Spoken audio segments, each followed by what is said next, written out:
Assalamualaikum warahmatullahi wabarakatuh. Selamat pagi anak-anak, apa kabar? Pagi hari ini kita akan belajar tematik, tema 2, subtema 3. Sumber energi alternatif, yaitu matahari, angin, air, panas bumi, gelombang air laut, dan bahan bakar bio. Energi alternatif pengganti minyak bumi dan gas alam. Bumi memiliki sumber daya alam yang melimpah. Beberapa di antaranya tersedia dalam jumlah terbatas dan tidak dapat diperbarui, seperti minyak bumi dan gas alam. Sinar matahari merupakan salah satu sumber energi alternatif yang dimanfaatkan sebagai pengganti energi minyak bumi dan gas alam.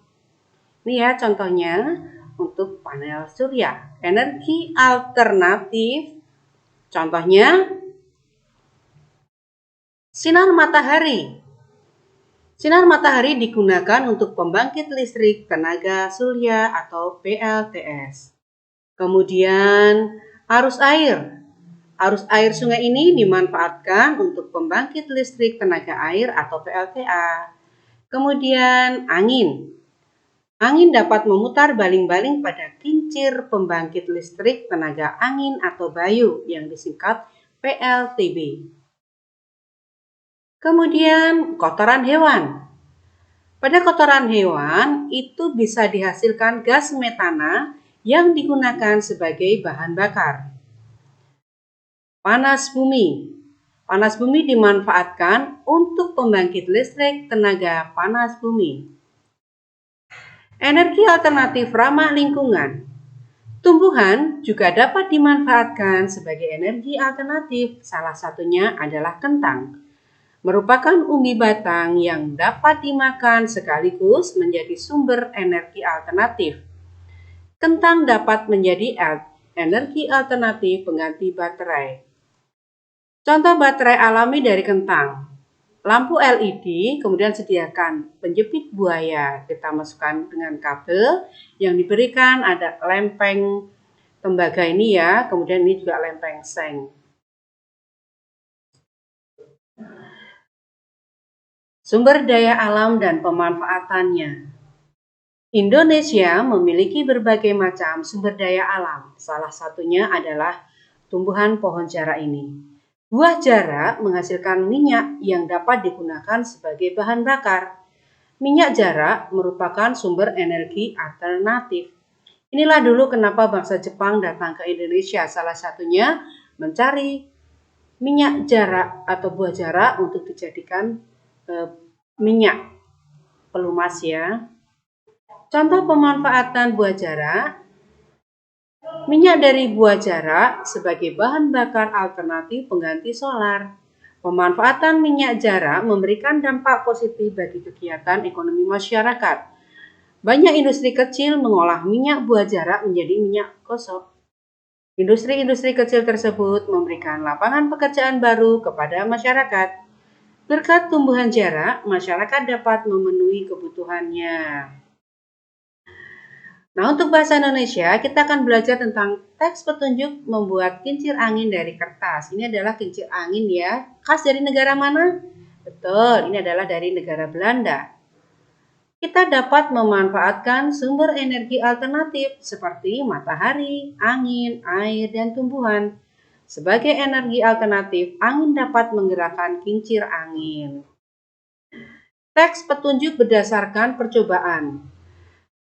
Kamu sudah berhasil melakukan percobaan sumber energi alternatif. Kemudian tulislah kembali petunjuk percobaan tersebut dengan kalimat yang lebih sederhana. Contoh, bersihkan permukaan kentang dan tusukkan lempengan seng dan tembaga dalam umbi kentang dengan jarak kurang lebih 3 cm. Seng dan tembaga ditusukkan pada lokasi yang berbeda. Yang kedua, bersihkan kentang dan tusukkan lempeng seng dan tembaga ke dalam umbi kentang pada lokasi yang berbeda. Teks petunjuk dalam membuat poster. Teks petunjuk dapat dibuat dalam bentuk poster. Poster berisi ajakan yang biasanya dipasang di tempat umum. Teks petunjuk isinya arahan untuk melakukan sesuatu dengan tujuan menjelaskan penggunaan atau pembuatan sesuatu. Hal-hal yang perlu diperhatikan dalam membuat teks petunjuk. 1. Cara petunjuk disajikan secara berurutan. Bahasa yang digunakan jelas dan mudah dipahami. Kemudian selanjutnya adalah cara membuat poster. Langkah-langkahnya adalah poster sebaiknya berwarna cerah karena akan lebih menarik orang yang membaca atau melihatnya. Kemudian gambar atau tulisan dibuat sesuai tema dan ukuran poster. Yang ketiga, tulisan dibuat dengan kalimat efektif, singkat, dan jelas. Pemanfaatan sumber daya alam untuk kesejahteraan masyarakat. Indonesia memiliki banyak tumbuhan yang dapat dimanfaatkan, contohnya singkong. Singkong dapat juga diolah menjadi makanan. Jenis-jenis makanan hasil olahan singkong antara lain getuk, combro, dan keripik singkong. Singkong adalah salah satu umbi yang paling banyak dimanfaatkan oleh masyarakat Indonesia. Masyarakat Indonesia menjadikan singkong sebagai sumber mata pencaharian. Mulai dari petani, industri rumahan, hingga pegawai pabrik yang mengolah singkong menjadi makanan yang enak dan layak untuk dijual. Singkong sangat berperan dalam memajukan kesejahteraan masyarakat Indonesia. Pelaksanaan hak dan kewajiban dalam memanfaatkan energi. Hak adalah merupakan suatu yang harus kita peroleh. Sedangkan kewajiban merupakan segala sesuatu yang harus dilakukan. Nah, pemanfaatan sumber energi harus sesuai dengan hak dan kewajiban. Air merupakan salah satu sumber energi. Setiap manusia memiliki hak mendapatkan air untuk mandi, minum. Manusia juga memiliki kewajiban menghemat penggunaan air. Manusia harus melaksanakan hak dan kewajiban yang seimbang agar kehidupan menjadi lebih harmonis. Hak dan kewajiban sehari-hari. Penggunaan energi alternatif dapat mengurangi pencemaran. Menggunakan energi alternatif berarti telah memenuhi kewajiban memelihara lingkungan. Kewajiban dalam memelihara lingkungan antara lain 1. Mencuci tangan, mencuci baju, mandi, menggunakan sesuai kebutuhan. Jadi untuk yang pertama, 1. Gunakan air sesuai kebutuhan.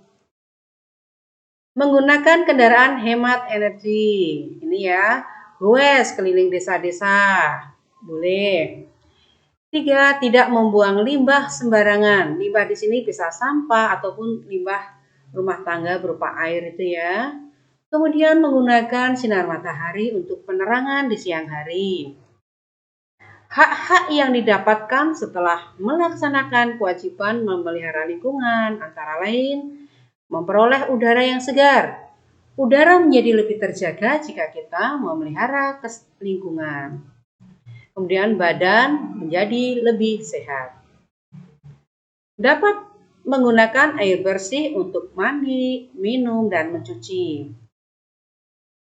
Dapat dimanfaatkan sebagai sumber daya alam ya untuk pertanian.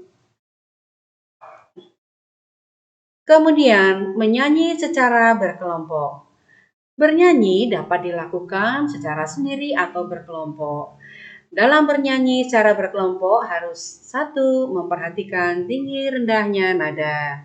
2. Memperhatikan tempo. Yang ketiga, memperhatikan dinamika lagu. Paduan suara atau kor adalah salah satu contoh bernyanyi yang dilakukan dengan berkelompok. Bernyanyi dengan baik yang benar, kita harus mengetahui teknik menyanyi yang baik. Hal-hal yang harus diperhatikan saat bernyanyi. 1. Lakukan pemanasan. 2. Mengatur teknik pernafasan. Ada 3 jenis pernafasan dalam bernyanyi, yaitu pernafasan dada, perut, dan diafragma. Teknik pernafasan yang baik saat bernyanyi adalah pernafasan diafragma. Kemudian yang ketiga adalah sikap tubuh berdiri dengan tegap. 4. Menguasai artikulasi. Artikulasi itu apa? Mengucapkan huruf A, I, U, E, O. Yang terakhir, minum banyak air putih hangat dan tidak terlalu banyak mengkonsumsi gorengan. Demikian tadi anak-anak pembelajaran tematik kita pada hari ini. Semoga bermanfaat. Tetap jaga kesehatan. Jangan lupa patuhi protokol kesehatan. Pakai masker, cuci tangan pakai sabun, dan jaga kerumunan. Tetap sehat ya, tetap semangat. Semoga Allah melindungi kita semua. Wassalamualaikum warahmatullahi wabarakatuh.